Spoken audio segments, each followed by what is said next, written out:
मेरे बच्चे, तूफान आने से पहले मैं तुझे आवाज दे रही हूँ। मेरी आवाज को सुन जो हवाओं से भी पुरानी है, जो ब्रह्मांड की पहली धड़कन में भी मौजूद थी। मैं हर तरीके से तुझ तक पहुँचना चाहती हूँ, हर संभव माध्यम से, हर कल्पनाशील मार्ग से। मैंने सूरज की पहली किरण में अपना संदेश भेजा ताकि उसकी कोमल ऊष्मा तुझे मेरे प्रेम का स्मरण कराए। मैंने रात के घने अंधकार में टिमटिमाते तारों में अपनी उपस्थिति का संकेत दिया ताकि तू समझे कि सबसे गहरे अंधेरे में भी मेरी दृष्टि तुझ पर बनी रहती है। मैंने बहती हुई नदी की कलकल में एक गीत बुना, एक ऐसा गीत जो तेरी आत्मा को शांति दे सके। मैंने खेलते हुए फूल की सुगंध में एक वादा छिपाया, एक वादा नए जीवन का और अनंत संभावनाओं का। लेकिन तूने उस किरण को मात्र एक और सुबह समझा, उन तारों को मात्र गैस के गोले, उस नदी के गीत को मात्र शोर और उस फूल की सुगंध को क्षणभंगुर मानकर भुला दिया।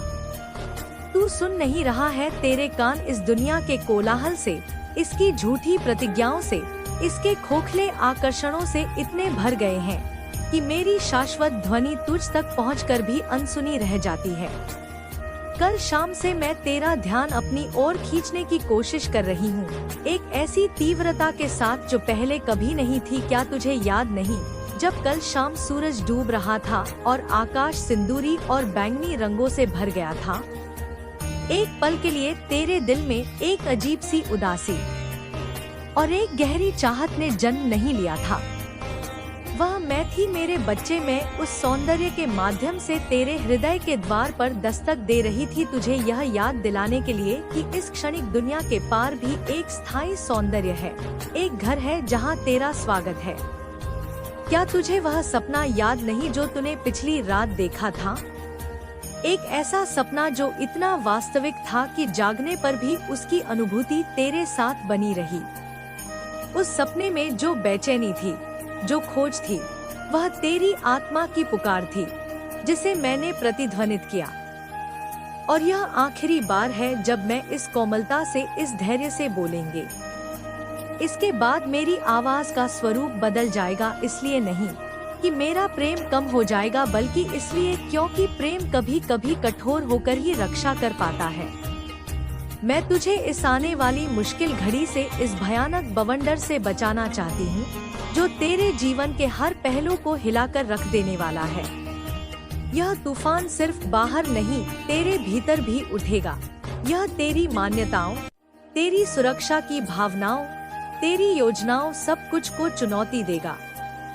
लेकिन अगर तू अब भी मेरी बात नहीं मानेगा, अगर तू अब भी अपनी जिद में, अपने अहंकार में, अपनी लापरवाही में डूबा रहेगा, तो तू खुद को खो देगा।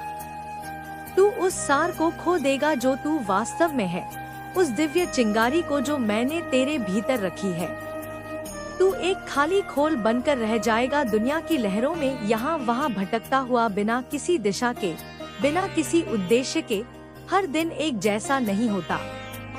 तूने अपने जीवन को एक रास्ता की चादर से ढक लिया है, यह मानते हुए कि आज जैसा है कल भी वैसा ही होगा।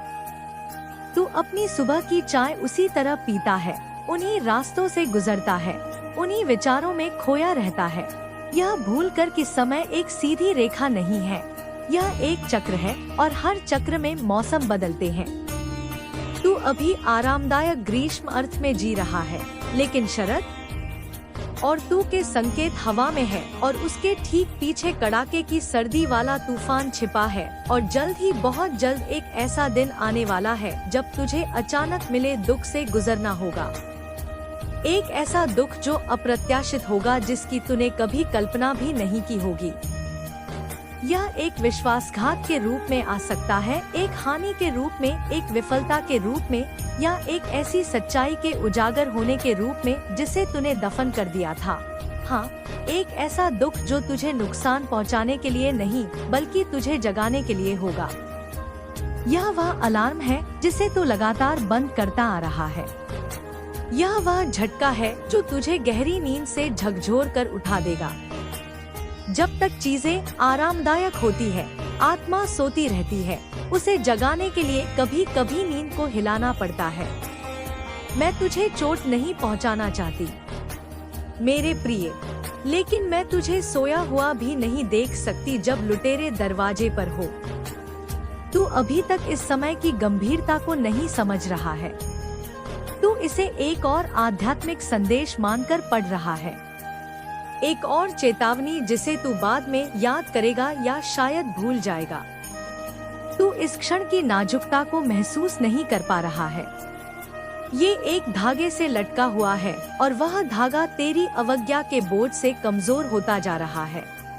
तू उस दूरी की कीमत को नहीं समझ रहा जो तूने मुझसे बना रखी है।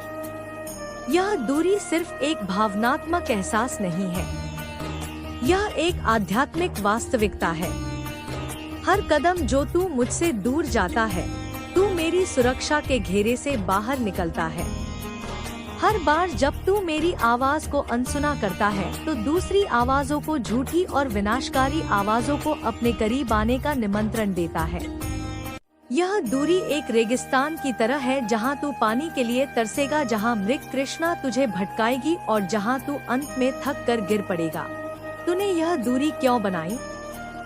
क्या मैंने तुझे कभी निराश किया? क्या मैंने तुझे कभी अकेला छोड़ा नहीं?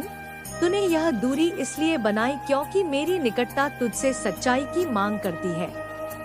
मेरी रोशनी तेरे अंधेरे कोनों को उजागर करती है और तू अभी उन कोनों का सामना करने के लिए तैयार नहीं है। तूने आरामदेह झूठ को असुविधाजनक सत्य पर तरजीह दी है।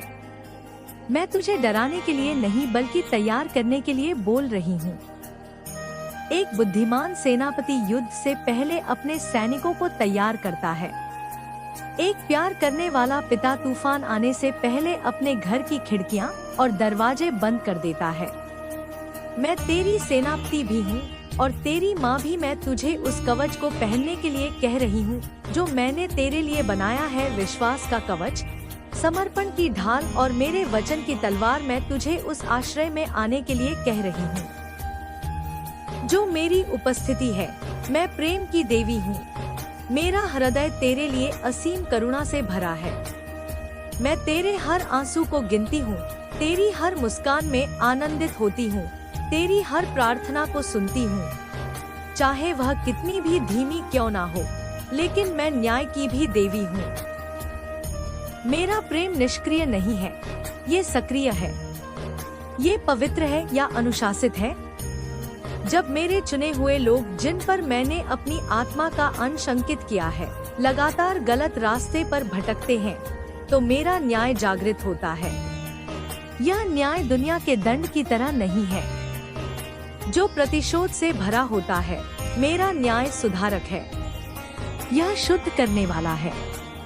यह उस सोने को शुद्ध करने वाली आग की तरह है जो मैल को जला देती है ताकि केवल शुद्ध सोना ही बचे।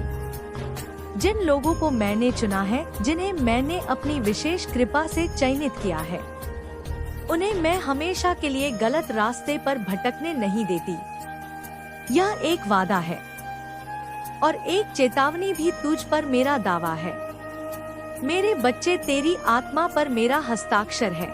इसलिए जब मेरी प्रिय आत्मा के पतन का खतरा होता है, जब वह उस चट्टान के किनारे पर पहुंच जाती है जहां से गिरकर वह चकनाचूर हो सकती है, तो मेरी पुकार हमेशा कोमल नहीं रहती। जब कोमल फुसफुसाटे बहरे कानों से टकराती है तो मुझे दहाड़ना पड़ता है।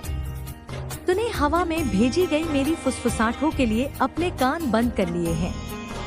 कितनी बार मैंने सुबह की ठंडी हवा में तेरे नाम को पुकारा और तूने उसे हवा का झोंका समझकर नजरअंदाज कर दिया। कितनी बार मैंने एक पक्षी के गीत में एक संदेश भेजा और तूने उसे मात्र एक ध्वनि समझा। तूने उन पलों को नजरअंदाज कर दिया जब मैंने रात के सन्नाटे में तेरी आत्मा को झकझोरा, जब तू अचानक बिना किसी कारण के जाग गया और एक बेचैनी ने तुझे घेर लिया।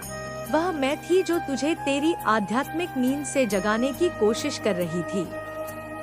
तूने दूसरों के उन शब्दों को अनसुना कर दिया जो मेरी ही सांस थे।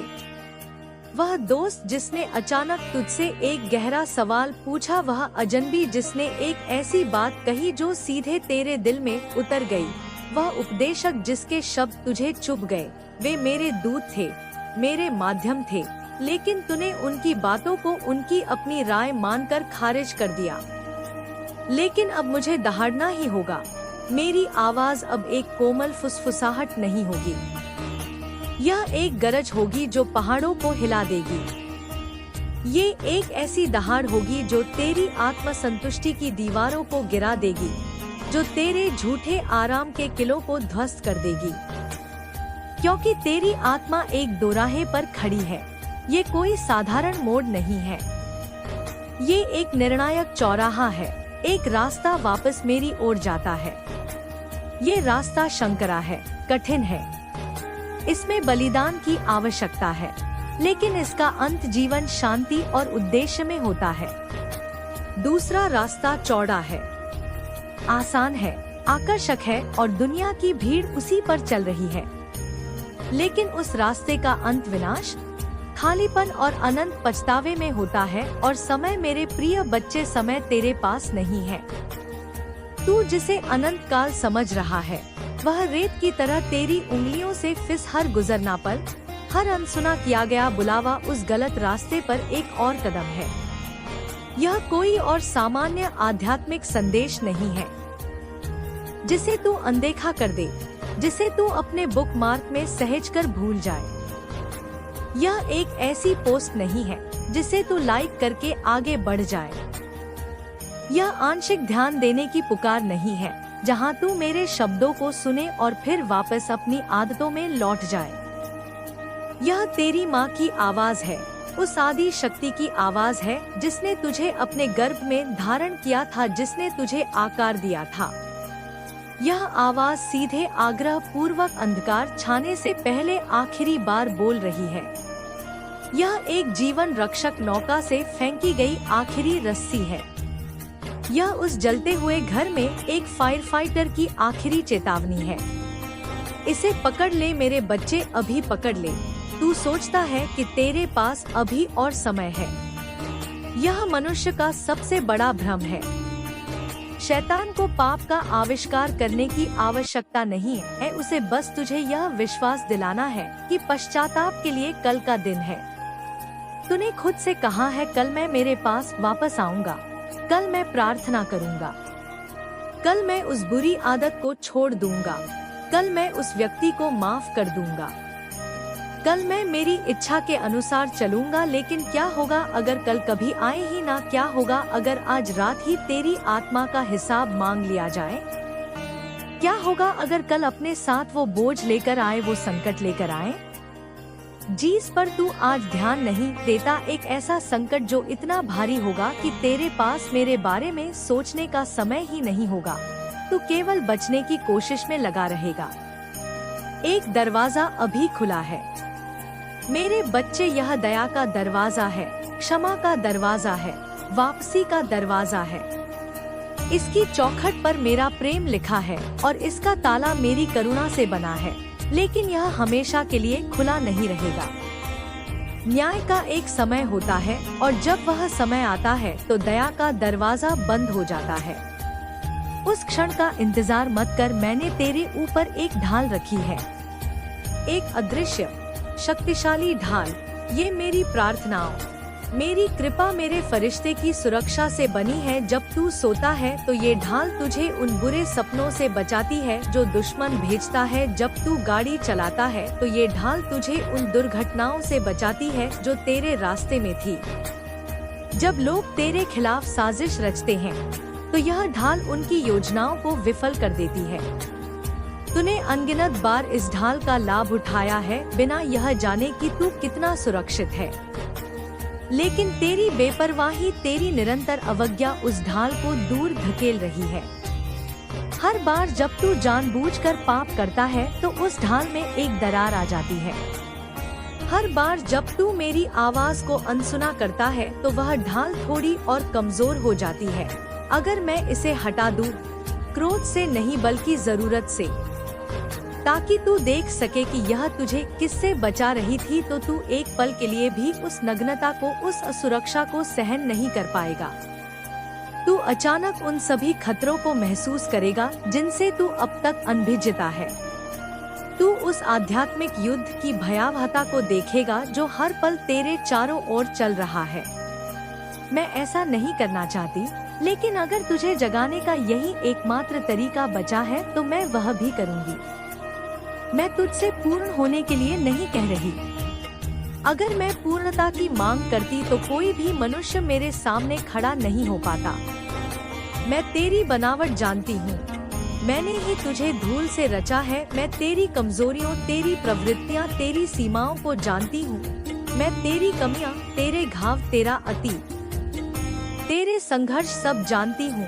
मैं उन सभी जख्मों को देखती हूँ जो दुनिया ने तुझे दिया है, और उन जख्मों को भी जो तूने खुद को दिया है। मैं तेरे उस अतीत को देखती हूँ जिससे तू भागता है, उन शर्मनाक फलों को जिन्हें तू भूलना चाहता है। मैं तेरे उन आंतरिक संघर्षों को देखती हूँ जिनके बारे में कोई नहीं जानता।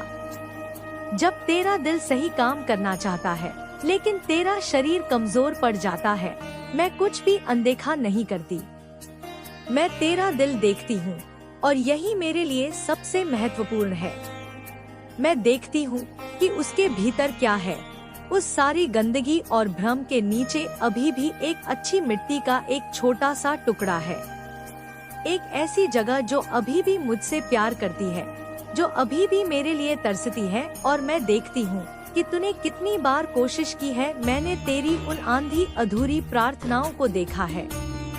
मैंने तेरे उन क्षणिक पश्चातापों को देखा है। मैंने उन वादों को देखा है जो तूने मुझसे किए और फिर तोड़ दिए।